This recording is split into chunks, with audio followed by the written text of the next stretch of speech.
அனைத்து நல்லுள்ளங்களுக்கும் வணக்கம். நான் உங்கள் ரவிக்குமார். தினம் ஒரு தகவல் அடிப்படையில் ஜியோ பாலிடிக்ஸ். இன்றைய ஜியோ பாலிடிக்ஸில் முத்தான 3 விஷயங்கள். நமது பயணம் ஆப்கானிஸ்தானில் தொடங்க போகுதுங்க. ஆப்கானிஸ்தானில் அதுக்கப்புறம் நேராக எமினி ஹவுதிகள் கிட்ட. ஏன்னா எமினி ஹவுதிகள் வந்து 13வது MQ-9 ரீப்பர் ட்ரோனை வந்து சுட்டு வீழ்த்தப்பட்டதாக இன்றைக்கி கிளைம் பண்ணியிருக்காங்க.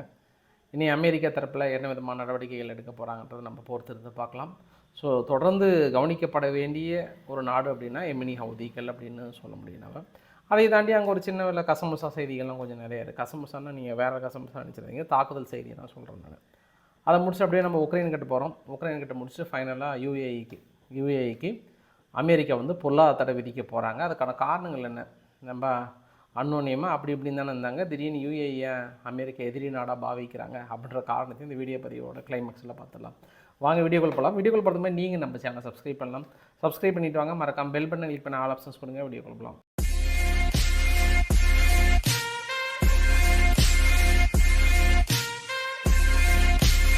ஃபஸ்ட்டு நான் பாகிஸ்தான் ஆப்கானிஸ்தான் செய்தியை சும்மா ஒரு வரியில் சொல்லிட்டு கடந்து போகிறேன். என்ன காரணம்? நேற்று நடந்ததுக்கும் இன்றைய நடந்ததுக்கும் பெரிய ஒரு மாற்றங்கள் என்ன அப்படின்னா, ஆப்கானிஸ்தான் தாக்கல் நடத்தினாங்க. பாகிஸ்தான் தரப்பில் 19 இராணுவ வீரர்கள் பக்கம் இருந்தாங்க. ஆனால் பதிலுக்கு பாகிஸ்தான் வந்து ரிட்டன் பெருசாக தாக்கல் நடத்தலை, அமைதியாகிட்டாங்க. அமைதியானதுனால அவங்க என்ன நினச்சிட்டாங்கன்னா, ஸோ எல்லை போஸ்ட்டு மீதியெல்லாம் தாக்கல் நடத்தி ஒரு பயத்தை கிரியேட் பண்ணிட்டோம். ஒரு பயத்தையும் ஒரு பதற்றத்தையும் கிரியேட் பண்ணிட்டோம். அது இல்லாமல் இந்த தாக்குதல் நடக்கும்போது என்னாச்சு அப்படின்னா, பாகிஸ்தானில் கராச்சி இருக்கு இல்லையா, கராச்சியில் நேற்று ஃபுல்லாக பவர் ஷட்டவுனு, அது இல்லாமல் வேறு போராட்ட ஒரு மனநிலை, அந்த மாதிரி நேற்று கராச்சி ஃபுல்லாக ரொம்ப ஒரு பரபரப்பான ஒரு சூழ்நிலையாக இருந்தது. ஸோ வேறு ஏதாவது இங்கே நம்ம ஸ்டார்ட் பண்ணிட்டோம் அப்படின்னா பாகிஸ்தானுக்குள்ளே பெரிய பிரச்சனை வந்துடும் அடிப்படையில் அவங்க மேபி ஹோல்டு பண்ணுறாங்க. அதாவது என்ன இந்த உலகத்துக்கோ இல்லை ஆப்கானிஸ்தானுக்கோ சொல்ல வராங்கன்னா, நாங்கள் சமாதானத்துக்கு தயாராக இருக்கிறோம், ஏதோ கொஞ்சம் விடிகாலையில் நல்ல நேரம் பார்த்து தாக்கல் நடத்தினா நீங்கள் தப்பாக நினச்சிட்டீங்க அப்படின்ற மாதிரி வந்து சொல்ல வராங்க. சரி, பாகிஸ்தான் ஊடகங்கள் இதை பற்றி வந்து என்ன சொல்கிறாங்கன்னா, கிட்டத்தட்ட 6 போஸ்ட்டு பக்கம் நெருங்கினாங்க. ஆப்கானிஸ்தான் 6 போஸ்ட்டு பக்கம் நெருங்கி தாக்கல் நடத்தினாங்க. அந்த குறிப்பாக பாகிஸ்தானில் இருக்கக்கூடிய ஜியோ நியூஸ் அப்படின்ற தொலைக்காட்சியெல்லாம் வந்து அந்த 6 போஸ்ட் பக்கம் நெருங்கினதுக்கப்புறம் பாகிஸ்தான் அடித்த அடியில் ஆப்கானிஸ்தான் என்ன பண்ணியிருக்காங்க, போட்டிருக்கிற ஜட்டியாக காணும் துண்டா காணும்னு ஓடி இருக்காங்களாம். ரிட்டனு பயங்கரமாக ஓடிட்டாங்களாம். என்ன காரணம்னா அந்தளவுக்கு இழப்புகளாம். அனுப்பின வீரர்களை விடவும்னா அதிகமான இழப்புகளை சந்தித்ததுனால இனிமேல் நம்ம யாரை தொட்டாலும் தொடலாம், பாகிஸ்தானை மட்டும் நம்ம தொடவே கூடாது அப்படின்ற ஒரு எண்ணம் மனசுக்குள்ளே உருவாக்கிடுச்சான் பாகிஸ்தான் வந்து. அதனால் ஆப்கானிஸ்தான் வந்து பின்னங்கால் பிடரடைக்க ஜட்டியோடு திருப்பி ஓட்டம் முடித்தவங்க தானே. அலோன்னு திரும்பி பார்த்தா அவங்க வீட்டை கடந்து அவங்க ஒய்ஃபு கூப்பிட்டுருக்காங்க, என்னங்க ஏன் அப்படி ஓடுறீங்கன்னு இருக்கா, கம்பெனி பாகிஸ்தானுக்கார வராங்க அப்படின்னு ஓடி இருக்காங்களாம். அந்தளவுக்கு வந்து பயந்து போய் ஓடிட்டாங்க அப்படின்னு சொல்கிறாங்க. இதெல்லாம் பார்க்கும்போது என்ன உங்களுக்கு தோணுதுன்னா, மளிகை கடையில் கல் எறிஞ்சதுக்கப்புறம் கடைக்காரன் அந்த போட்டிருக்கிற வேட்டியை கம்முந்துட்டு இந்த பக்கம் ஓடுறாரா, இல்லை கல் எறிஞ்சவங்க இந்த பக்கம் ஓடுறாங்களா அப்படின்னு தெரியல. அவங்கவுங்க ஊடகங்கள் அவங்கவுங்க பெருமைக்கு போட்டு தள்ளிக்க வேண்டியதுதான். நாம் அப்படியே உட்காந்து வேடிக்கை பார்க்க வேண்டியதுதான். பட் எது எப்படியோ கொஞ்சம் கேப் விட்டுருக்கிறதுனால கொஞ்சம் அப்படியே வெயிட் பண்ணி ஆனால் பார்க்கலாம். ஆனால் ஆப்கானிஸ்தான் தயார் நிலையில் தான் இருக்காங்க. இப்போதைய நிலைமை கூட நம்ம சொல்ல முடியும், உறுதியாக சொல்ல முடியும் நம்ம.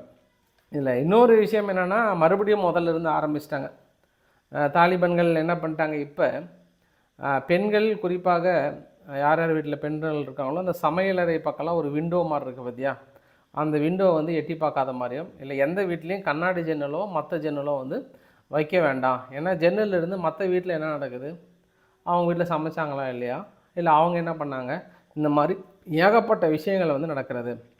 அதனால் இன்றைக்கி வந்து ஜன்னல் வைத்த வீடுகளும் குறிப்பாக பெண்கள் சமையலில் இருக்கிறதும் இல்லை பெண்கள் வந்து எட்டி பார்க்கறதும் இந்த மாதிரியான விஷயங்கள் இருக்கக்கூடாது. இனி வரக்கூடிய காலகட்டங்களில் கட்டட அமைப்பாளர்கள் ஜன்னல் இல்லாத வீடுகளை கட்ட வேண்டும் என்று புதிய உத்தரவு. குறிப்பாக பெண்கள் இருக்கக்கூடிய வீடுகள், அதே ஆண்கள் வந்து ஜன்னல் வழியாக பார்க்கலாம், என்ன ஆனாலும் பண்ணலாம்.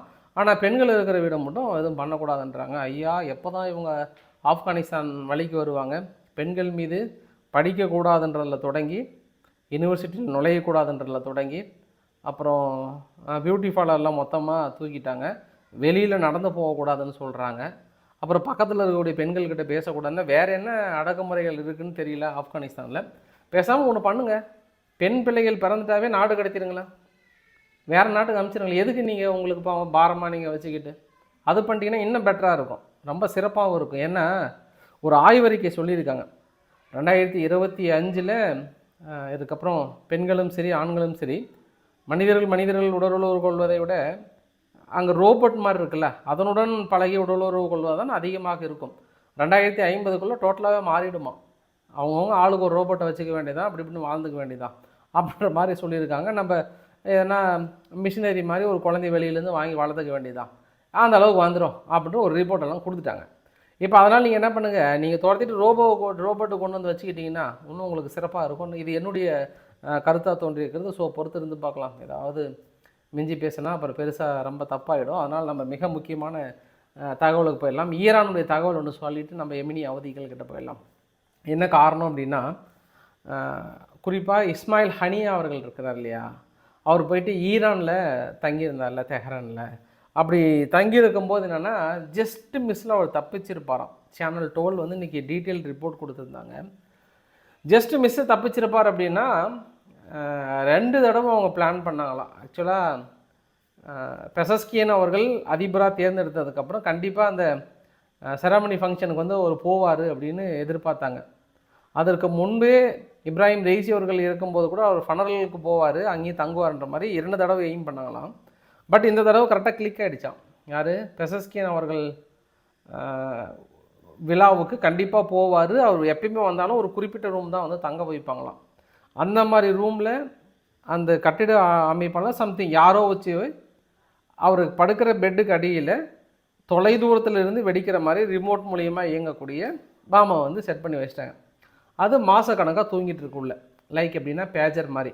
இந்த பேஜர் தாக்குதல் வந்து வருஷக்கணக்காக 6 வருஷம் 7 வருஷம் 10 வருஷத்துக்கு முன்னாடியே கொடுத்துட்டாங்க அவதிகள்கிட்ட.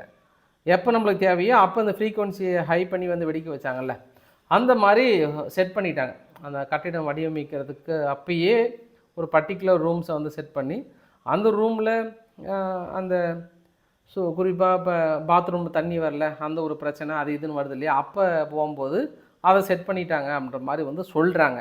சரி, எப்படி அவர் எஸ்கேப் ஆகியிருப்பார் அப்படின்னா, ஆக்சுவலாக அவர் தங்கிறதுக்கு ஒரு 2 மணி நேரத்துக்கு முன்பு என்ன ஆச்சுன்னா ஏசி செக் பண்ணியிருக்கிறாங்க. ஏசி சுத்தமாகவே கூலிங் வரல. சரி அப்படின்னு சொல்லிட்டு வேறு ரூமை மாற்றிடலாம் அப்படின்ட்டு பிளான் பண்ணியிருக்காங்க. பாருங்கள் அவருடைய அது பேட் டைம் பாருங்கள். அந்த ஏசி வந்து உடனடியாக ஃபியூல் பண்ணி 1 மணி நேரத்தில் ரெடி பண்ணி கொடுத்தாங்களாம். தலைவரே எங்கேயும் படுக்காதீங்க, இங்கே படுங்க, சீக்கிரமாக உங்களுக்கு சிறப்பான தூக்கம் வரும் அப்படின்ற மாதிரி மறுபடியும் என்ன பண்ணியிருக்காங்க, அங்கேயே இஸ்மாயில் ஹனியா அவர்களை வந்து படுக்க வைத்திருக்காங்க. அதாவது இது வந்து இஸ்ரேலுடைய ஊடகம் வந்து பாரு குட் டைம் அப்படின்னு போட்டிருக்காங்க. பட் இது அவங்களுக்கு இஸ்மாயில் ஹனியா அவர்கள் இருந்தது பாரு பேட் டைம் அவங்களுக்கு.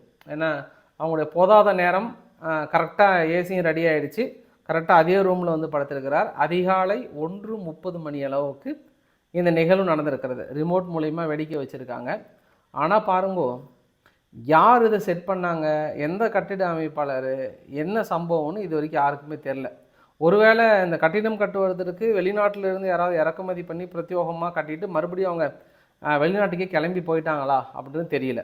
இருந்தாலும் என்ன ஒரு சந்தேகம்னா பாருங்கள், இங்கே நம்ம ஊரெலாம் ஒரு சின்ன ஒரு கவுன்சிலர் பெரிய லெவலில் வந்தால் கூட இந்த மெட்டல் டிடெக்டர் மாதிரிலாம் வச்சுட்டு பேம்பேன்னு சவுது வரும்.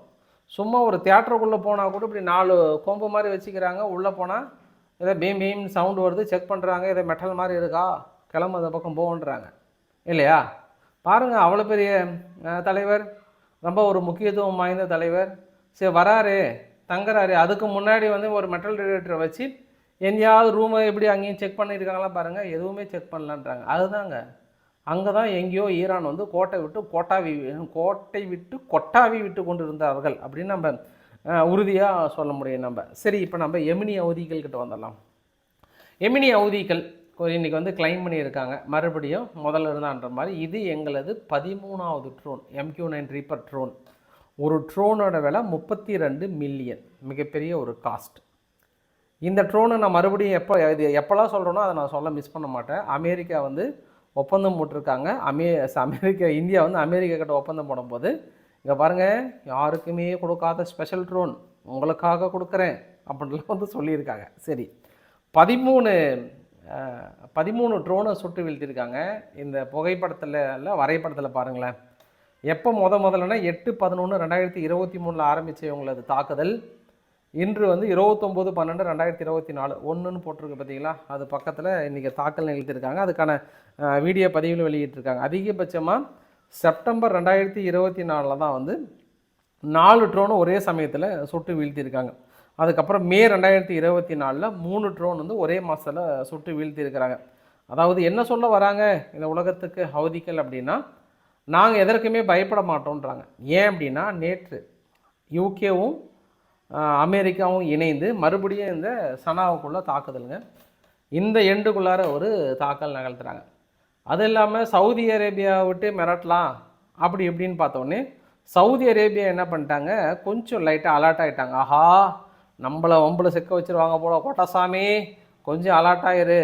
ஏன்னா இது எப்படி எனக்கு சொல்லும் போதே சிரிப்பதாக வருது. என்ன காரணம் அப்படின்னா, அங்கே உள்ளே இருக்கக்கூடிய கிளர்ச்சியாளர்கள் டீம் வந்து ஆப்ஷன் ஏ பின்னு வச்சுருப்பாங்க. அவங்க என்ன பண்ணிட்டாங்க, அமெரிக்காவோட பேச்சை கேட்டு தாக்குதல் நடத்த ஆரம்பித்தாங்க. நான் கூட உங்கள்கிட்ட சொன்னேன், சார் பத்திரிகைகள்லாம் எழுதுறதை பார்த்து ஒருவேளை சவுதி தான் பெரிய அளவுக்கு ஃபண்டிங் கொடுத்துருக்காங்க போல், தாக்குதல் ஒரு பக்கம் ஸ்டார்ட் பண்ணிட்டாங்க மேலேயும் கீழே அப்படின்னு. உடனே சவுதி என்ன பண்ணிட்டாங்க, நேற்று அலர்ட் ஆகிட்டு ஒரு 50 மில்லியனுக்கு மேலே நாங்கள் ஏமனுக்கு உதவி செய்கிறோன்னு இருக்காங்க. அதாவது பொதுவாக சொல்லியிருக்காங்க. அந்த ஏமன் அப்படின்றது வந்து நம்ம எம்னி அவதிகளுக்கு சேர்த்து சொல்கிறோம். அப்போ சவுதி என்ன சொல்கிறாங்கன்னா, ஐயா தெய்வமே எம்னி அவதிகளே, எங்களை தப்பாக நினச்சிடாதீங்க, உங்களுக்கு நாங்கள் பாரு ஃபண்டுகள்லாம் உதவி பண்ண தயாராக இருக்கோம். அதனால் ஏதோ பத்திரிகைகள் எழுதுகிறாங்க, ஏதோ 2 பக்கம் வந்து தாக்கல் நடத்துகிறாங்க, அதனால் எங்களை தப்பாக நினச்சிக்காதீங்கன்னு அந்த பக்கம் ஒரு பிட்டை போட்டுட்டாங்க. இருந்தாலும் நான் உறுதியாக சொல்கிறேன், எமினி யவுதிக்குள்ளே தாக்கல் நடத்துவதற்கான மிகப்பெரிய திட்டங்களை கண்டிப்பாக தீட்டியிருக்காங்க. அதில் எந்த மாற்று கருத்துமே கிடையாது. உங்களுக்கு இன்னொரு எக்ஸாம்பிள் கூட, பக்கத்தில் இருக்கக்கூடிய அந்த வரைபடத்தை கூட பார்த்தீங்க அப்படின்னா, அந்த யூஎஸ்எஸ் ஹாரி எஸ் ட்ரூமன் கப்பல் வந்து ஒரு 1500 கிலோமீட்டர் தள்ளி போனது. மறுபடியும் நேற்று பாருங்கள் எமினி யவுதிகளை நோக்கி நெருக்கி வந்துட்டுருக்காங்க. அப்படியே பக்கம் போச்சு. மறுபடியும் 29/12 இப்போ எமினி யவுதிகளை நோக்கி கிட்டத்தட்ட நெருங்கி வந்துட்டுருக்காங்கன்றது தெளிவாக தெரியுது. ஸோ இந்த உலகத்துக்கு என்ன சொல்ல வராங்க எமினி யவுதிகள் அப்படின்னா, நாங்கள் நீங்கள் யாரை வச்சுனாலும் தாக்கல் நடத்துங்க, எப்படினாலும் தாக்கல் நடத்துங்க, நாங்கள் இஸ்ரேல் மீது தாக்கல் நடத்துறதை குறையவே மாட்டோன்ட்டாங்க. ஏன்னா பாருங்கள், சேம் டைமுங்க யூஎஸும் யூகேவும் எமினி யவுதிக்குள்ளே தாக்கல் நடத்துகிற அதே சமயத்தில் அங்கே அவர்கள் மீது தாக்கல் நடத்துகிறாங்க. எவர்கள் மீது? இஸ்ரேல் மீது வந்து ஒரு தாக்கல் நடத்துகிறாங்க. சரி, இஸ்ரேலோட செய்திகள் சொல்லணும் அப்படின்னா, பெஞ்சமின் நெதன்யாகு அவர்கள் வந்து அந்த 3rd ஸ்டேஜ் ஆஃப் கேன்சர் மாதிரி இருக்குன்னு சொல்லியிருக்காங்க. அதற்கான ஆப்ரேஷனுக்கு போகிறாருன்ற மாதிரி அங்கே இருக்கக்கூடிய ஊடகங்கள் வந்து அடுத்தடுத்த செய்தியை வந்து சொல்லியிருக்காங்க. அதனால தான் இன்றைக்கி கோர்ட்டுக்கு கூட ஒரு ஊழல் வழக்கில் ஒன்று ஆக்சுவலாக ஆஜராக வேண்டியது, அதற்கு கூட வந்து தள்ளி வச்சுருக்காங்க அப்படின்ற மாதிரி வந்து சொல்லியிருக்காங்க. இன்னும் ஒரு 5-6 நாள் அவரோட கண்டிஷன் வந்து எப்படின்னு தெரியலன்ற மாதிரியான ஊடகங்கள் இப்போது நிலைமைக்கு வந்து சொல்லியிருக்காங்க. இப்போ நான் வரும்போது சுட சுட கிடைச்ச செய்தி, ரொம்ப ஹாட்டான நியூஸ் என்ன அப்படின்னா, டமாஸ்கஸ் பகுதியில், சிரியாவில் இருக்கக்கூடிய டமாஸ்கஸ் பகுதியில் இஸ்ரேல் மறுபடியும் 2 இடத்துல தாக்கல் நடத்தியிருக்காங்க. அதுக்கான காரணங்கள் இன்னும் முழுமையான விளக்கங்கள் கிடைக்கவில்லை. இது அங்கே இருக்கக்கூடிய நிலவரம். ஜெலன்ஸ்கி என்ன பண்ணியிருக்கிறாரு, ஸ்லோவக்கியாவுக்கு தனது கடும் கண்டனம், சாதாரண கண்டனம், கடுமையான கண்டனம். என்ன காரணம் அப்படின்னா, ஸ்லோவக்கியா வந்து செகண்ட் எனர்ஜி ஃப்ரண்ட்டை வந்து உருவாக்குறாங்க. என்ன செகண்ட் எனர்ஜி ஃப்ரண்ட்டை உருவாக்குறாங்க அப்படின்னா, இவங்க உக்ரைன் என்ன பண்ணிட்டாங்க, எங்கள் நாட்டுக்கு வழியாக ஐரோப்பாவுக்குள்ளே கொண்டு போகிறது ஜனவரி 1 நகிஹேன்ட்டார். இதனால் இவங்க என்ன பண்ணுறாங்க, ஆல்டர்னேட் சோர்ஸ், இதுக்கப்புறம் உக்ரைன் தேவையே கிடையாது, ஸ்லோவக்கியா மூலியமாக இந்த பக்கம் கருங்கடலில் இருந்து நேராக ஸ்லோவக்கியா கொண்டு வந்துட்டு ஸ்லோவக்கியாவிலேருந்து ஐரோப்பாவுக்கு கொடுத்துடலான்ற செகண்ட் ஆல்டர்னேட் சோர்ஸை வந்து உருவாக்குறாங்க. நான் எதிர்த்து கேட்டேன் அப்படின்னா, எங்களுக்கு வந்து கரண்ட்டு கொடுக்க மாட்டேன், அதை கொடுக்க மாட்டேன்னு மிரட்டுறாங்க. ஸோ நம்ம சீக்கிரமாக ஐரோப்பா நாடுகளே ஓடி வந்து தடுங்கன்றாங்க. இதுக்கப்புறம் ஐரோப்பா நாடுகள் ஏன் தடுப்பாங்க, உனக்கு எதிரியாக அவங்க தான் மாற போகிறாங்க. அது ஒரு பெரிய தொலைவுலாம் இல்லை, அது நெருங்கிட்டு இருக்குது. ஐரோப்பா எப்படி மாறுவாங்கன்னா, அங்கே ட்ரம்ப் அவர்கள் வந்து ஐரோப்பாவுக்கு நெருக்கடி கொடுக்க இந்த பக்கம் வந்து ஆட்டோமேட்டிக்காக எனக்கு வேறு வழி இல்லை, நான் ரஷ்யா கிட்ட வாங்கிக்கிறேன்ற மாதிரி வந்து சொல்லியிருக்காங்க. இந்த வடகொரியா வீரர்களோட நியூஸ் ஒன்று சொல்லிட்டு போயிடலாமே, டெய்லியும் அப்படி சொல்லிகிட்டு இருக்காங்க. அது சொன்னால் தான் நம்மளுக்கு கொஞ்சம் சுவாரஸ்யமாக இருக்குது. எப்படி ஒரு காலத்தில் இந்த புலிகேசி டீமோட இன்டெலிஜென்ட் செக்ஷனோட நியூஸ் எல்லாம் நம்ம சொல்லுவோம், யூகே இன்டெலிஜென்ட்டோட புலன் விசாரணை செய்திலாம் சொல்லுவோம்ல, அந்த மாதிரி செய்தி ஆயிடுச்சு இப்போ வடகொரியா வீரர்களோட செய்தி. என்னென்னா, ஒரு வீரர் வந்து டைரியில் எழுதி வச்சுட்டாராம், எழுதி வச்சுட்டு முடிச்சுக்கிட்டாராம். எப்படி நீங்கள் புரிஞ்சுக்கணும் அதை. அதனால் அது டைரியை போய் பார்க்கும்போது என்ன தெரியுது அப்படின்னா, அந்த லாங்குவேஜ் பாருங்கள், படிக்கிறவங்களுக்கு புரிஞ்சிருக்கு, அங்கே வடகொரியாவுடைய மொழியை படித்தவங்களுக்கு புரிஞ்சிருக்கு. அவன் ஏதோ அப்படி அந்த காலத்தில் இந்த கல்வெட்டுலாம் அப்படி இப்படின்னு செதுக்கி வச்சுருப்பாங்கல்ல, அது பொம்மை மாதிரிலாம் போட்டுலாம் அப்படி இப்படின்னு ரொம்ப கஷ்டமாக தான் இருந்துச்சான். இருந்தாலும் பார்த்து என்ன எழுதியிருக்குன்னா, நான் என்னுடைய பார்ட்டிக்கு துரோகம் பண்ணிட்டேன். பார்ட்டி இல்லை, அவங்க பார்ட்டினா வயசான பார்ட்டி இல்லை, அவங்க பார்ட்டி, அவங்க பார்ட்டிக்கு நான் துரோகம் பண்ணிட்டேன். அதனால் அந்த பூ உலகில் வாழ விரும்பவில்லை, இறைவனடி சேர்ந்து விடுகிறேன், அங்கேருந்து நான் உக்ரைனுக்கு எதிராக சண்டை போடுறேன் அப்படின்ற மாதிரிலாம் சொல்லிவிட்டு ஷூட் பண்ணி இறந்து போயிட்டாராம். இதே நிலமை தானே உக்ரைன் அடிக்கிற அடியில் ஒவ்வொருத்தரும் வந்து பேசாமல் நம்ம எதுக்கு நம்மளால் முடியலன்னு தெரிஞ்சு நம்ம ஏன் வரணும் அப்படின்ற மாதிரி வந்து ஒரு முடிவு எடுத்திருக்காங்க. இன்று இத்தாலியில் ஒரு சம்பவம், அதாவது இத்தாலின்னா ஐரோப்பாவில் இருக்கக்கூடிய இத்தாலி, அதே பிரதமராக ஜார்ஜியா மெலோனி இருக்காங்கல்ல, அவங்களுடைய விமான நிலையங்கள் முக்கியமான தளங்கள்லாம் என்னாச்சுன்னா 10 வெப்சைட்டு விமான நிலையம் புறப்படுறது இறங்கக்கூடிய நேரம் இது எல்லாத்தையும் ஒரு சைபர் அட்டாக் நடத்தியிருக்காங்க. இந்த சைபர் அட்டாக் நிகழ்ந்த அடுத்த ஒரு நிமிஷத்துலேயே இது வேறு யாரும் இல்லை, ரஷ்யாவுடைய ஆதரவாளர்கள் தான் அப்படின்னு சொல்லிட்டாங்க. அது மறுபடியும் ரெக்கவரி ஆகிறதுக்கு ஒரு நாளுக்கு மேலே ஆகிடும்னு இருக்காங்க. இந்த மாதிரி பழைய வேலைகள்லாம் தொடர்ந்து ரஷ்யா வந்து ஏகப்பட்ட வேலை செஞ்சிட்ருக்காங்கன்றாங்க. ஏன் திடீர்னு இப்போ பரபரப்பாச்சுன்னா, காலையில் தென்கொரியாவுடைய விமானம் விபத்துக்குள்ளாச்சு இல்லையா, உடனே கனடாவில் ஒரு நிகழ்வு நடந்தது இல்லையா, கனடாவுக்கு அப்புறம் இன்னொன்று அமெரிக்காவில் ஒரு நிகழ்வு நடந்தது. இப்போ ரீசெண்டாக அந்த செய்தி ஒன்று சொல்கிறாங்க. சரி, இதனால் கொஞ்சம் பரபரப்பாக இருக்கக்கூடிய சூழ்நிலையில் இப்படி நடந்த உடனே ஓஹோ எல்லாத்துக்கும் ஒட்டுமொத்தமாக யார் காரணம், ரஷ்யா தான் காரணம், முடிச்சுட்டாங்க கதைன்ற மாதிரி வந்து சொல்லியிருக்காங்க. சரி, ஓகே, ஃபைனலாக இந்த வீடியோவோட நிறைவு பகுதியில் நம்ம யுஏஇ கிட்ட போய் முடிச்சிடலாம். திடீர்னு அமெரிக்கா வந்து யுஏஇ மேலே காண்டு, பயங்கர ஒரு கோபம். யூஎஸ்னுடைய காங்கிரஸ் எல்லாம் அவசரமாக வந்து ஒரு கடிதம் ஒன்று எழுதுகிறாங்க. அந்த கடிதத்தில் மானே தேனே பொன்மானே, இந்த மாதிரி நம்ம யுஏஇக்கு வந்து பொருளாதார போட வேண்டியது தான் அப்படின்னு சொல்லிட்டாங்க. சரி, அது கொடுக்கப்படுகிற காரணங்கள் என்ன அப்படின்னா, சூடானில் ஆர்எஸ்எஃப்னு இருக்குது, அதாவது ரேபிட் சப்போர்ட் ஃபோர்ஸஸ்ன்னு ஒரு படை இருக்குது. அந்த படைகளுக்கு முழு உதவிகளும் யார் செய்கிறாங்கன்னா, அது யுஏஇ தான் பண்ணுறாங்க. அதனால் தடை செய்யப்பட்ட இயக்கங்களுக்கு தொடர்ந்து உதவி செய்யப்படுகிற ஒரு நாடு இனி நம்ம விட்டு வைக்கக்கூடாது, அதனால் போடுங்கள் பொருளாதார தடையை அப்படின்ட்டாங்க. சரி, நம்மளும் கொஞ்சம் டெப்த்தாக இறங்கி என்னப்பா அப்படின்னு பார்த்தோன்னா, ஆக்சுவலாக ரேபிட் சப்போர்ட் ஃபோர்ஸஸ் வந்து இந்த வரைபடத்தில் பார்க்குறீங்கன்னா, அதில் இது வந்து சூடான், ஒட்டுமொத்த சூடானில் நீல கலர் இருக்குல்ல, அவங்க வந்து ரேபிட் சப்போர்ட் ஃபோர்ஸஸ். சூடானுடைய ஆர்மியே அவங்களோட கம்மியாக தான் இருக்காங்க. சூடானுடைய ஆர்மி ரஷ்யா உதவி செய்கிறாங்க, ரேபிட் சப்போர்ட் ஃபோர்ஸஸுக்கு வந்து யுஏஇ உதவி பண்ணுறாங்க. சரி, இங்கே என்ன விஷயம் அப்படின்னா, இது இரண்டும் திடீர்னு எதிரும் புதிருமாக இருக்கிறது, ஏதாவது நாளைக்கு ஒன்று சேர்ந்துருமான்ற ஒரு பதற்றம் ஒன்று வருது. ஒன்று. இரண்டாவது விஷயம் என்ன அப்படின்னா, யுஏஇ ஒரு 2 நாளைக்கு முன்பு நாங்கள் தனிப்பட்ட முறையில் பிரிக்ஸ் நாடுக்குன்னு ஒரு போர்ட்டு மாதிரி ஒரு துறைமுகத்தை நாங்கள் உருவாக்குறோம், அதுக்கு நாங்கள் அக்ரிமெண்ட் கிட்டத்தட்ட ஓகே பண்ணுறாங்க. அதாவது தனி ஒரு நாடாக இல்லாமல் பிரிக்ஸ் கூட்டமையில் இருக்கக்கூடிய நாடுகள் அந்த துறைமுகத்தை ஒட்டுமொத்தமாக வாணிப ஒப்பந்தங்களுக்கு ஏற்றுமதி இறக்குமதிக்கு வந்து பயன்படுத்தலாம் அப்படின்ற மாதிரியான 2 அக்ரிமெண்ட்டு. இதுக்கு வந்து குறி வைக்கிறாங்க. நீங்கள் வந்து பிரிக்ஸ் நாடு கூட இணையக்கூடாது, ரஷ்யாவுக்கு இடம் கொடுக்கக்கூடாது. அது என்ன, அது எப்படி நீங்கள் வந்து போர்ட்டு கொடுக்கலாம், அதற்கு நீங்கள் நேரடியாக எதிர்ப்பு தெரிவிக்காதனால திடீர்னு இப்போ திடீர்னு ஒரு ஞானோதயம் வந்துருச்சு. சரி, இவங்க எப்போ இருந்து உதவி செய்கிறாங்கன்னா, 2020 காலகட்டத்திலிருந்தே சூடானுக்கு ஆர்எஸ்எஃப் ஃபோர்ஸுக்கு யுஏஇ பயங்கர உதவி செஞ்சிட்ருக்காங்க. 2020, 21, 22 வந்து மிகப்பெரிய இனப்படுகொலை பண்ணியிருக்காங்க. யார்?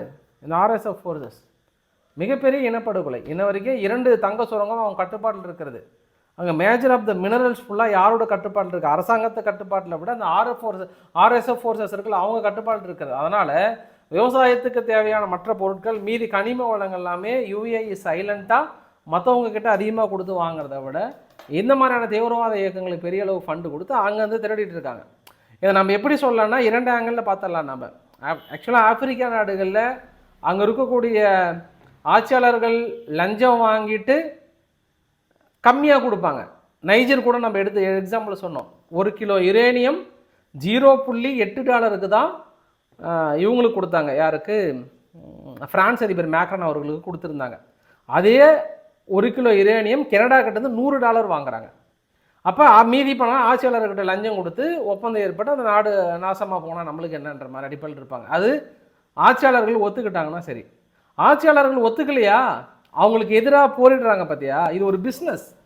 நீ ராஜ வாழ்க்கை வாழ்கிறதுக்கு ஒரு பிஸ்னஸாக கூட எடுத்துக்கலாம்.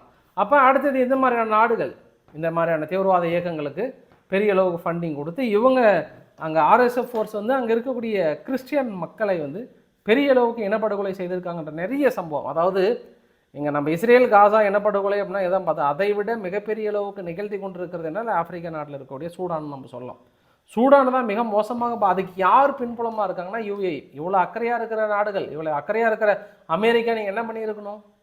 2020-21 ஆரம்ப கட்டத்திலே நீங்கள் கண்டிச்சிருந்து பொருளாதார தடையை போட்டிருந்தீங்க அப்படின்னா பலே பேஸ் திட்டங்களாக சொல்லுங்கள். இன்றைக்கி ஓடி வந்து முத்தி போச்சு. அவங்க கொடுத்தாலும் கொடுக்கலனாலும் அதுக்கப்புறம் அவங்க வளர்ந்துடுவாங்க. இன்றைக்கி ஓடி வந்து நீங்கள் பொருளாதார போடுறீங்க அப்படின்னா அவங்க உங்களுக்கு சாதகமாக இல்லைன்ற ஒரு ஒற்றை காரணத்திற்காக நீங்கள் போடப்படுகிற பொருளாதார தடையெல்லாம் வந்து எங்கள் ஊர் நாட்டாமையோட மோசமான செய்தியாக இருக்கிறது. எங்கள் ஊர் நாட்டாமே ரொம்ப தீர்ப்பு நியாயமாக சொல்லுவார். சொம்பளை எச்சை துப்பிட்டு வந்து பையனாக இருந்தாலும் பொண்ணாக இருந்தாலும் நியாயம்தான்னுவார். ஆனால் உங்கள் நாட்டாமை பண்ணுறது சரியில்லைன்ற செய்தியோட இந்த வீடியோ பதிவை நான் முடிக்க விரும்புகிறேன். பிடிச்சிருந்தால் லைக் பண்ணுங்கள், ஃப்ரெண்ட்ஸுக்கு ஷேர் பண்ணுங்கள், சப்ஸ்கிரைப் பண்ணுங்கள். ரவிக்குமார் சோமு சேனல். நன்றி, வணக்கம்.